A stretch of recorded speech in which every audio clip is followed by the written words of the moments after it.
So how do I access the inner child for healing? So this aspect, of course, the inner child is always with us. The inner child doesn't go away. But sometimes if we had a very difficult early childhood upbringing, we need to really start to build a relationship of trust, of course, trust within ourselves. But trust with this very, very, very vulnerable place within ourselves. So how we access the inner child and we get to learn what this child essence is trying to share or experiencing, again, is through our emotions. Our emotional landscape is the inner child. It's everything.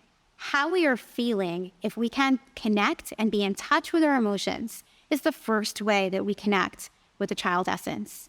And we don't judge what we're feeling in this work. We just allow ourselves to feel anything. And we do it through the current moment.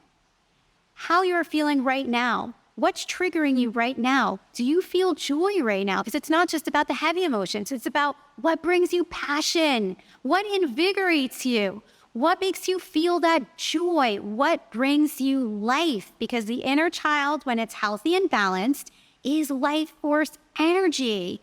What brings you closer to that? What brings you into that state of feeling alive? And of course, you could look at where it goes. If you put yourself into situations where you feel drained, where you don't feel alive, where you don't feel invigorated, it's all information. And we can access that just by looking at what is showing up in our reality and our environment right now. That's why I love this work so much. You don't have to do anything much other than be conscious and present and just take an honest look at where you are in the moment.